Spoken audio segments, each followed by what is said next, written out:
Hello everyone, and welcome to Vlinko's channel.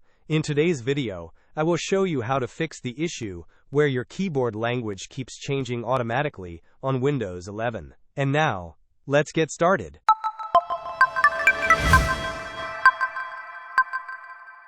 If you are experiencing your keyboard language switching unexpectedly in Windows 11, there is a straightforward solution within the settings.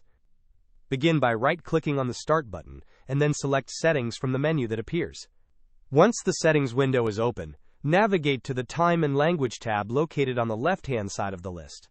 Click on this to reveal further options, and then select Language and Region.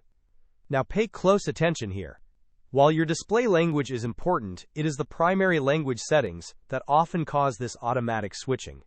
If a secondary or other language lacks proper configuration, it can inadvertently take over.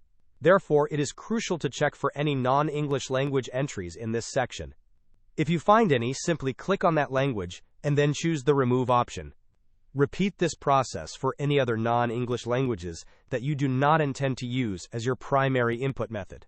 For instance, if you see Japanese listed and it is not your intended primary language, click on it and remove it.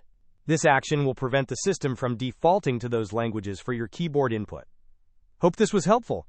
Don't forget to like and subscribe if you enjoyed. As always, thanks for watching and I will see you in the next video.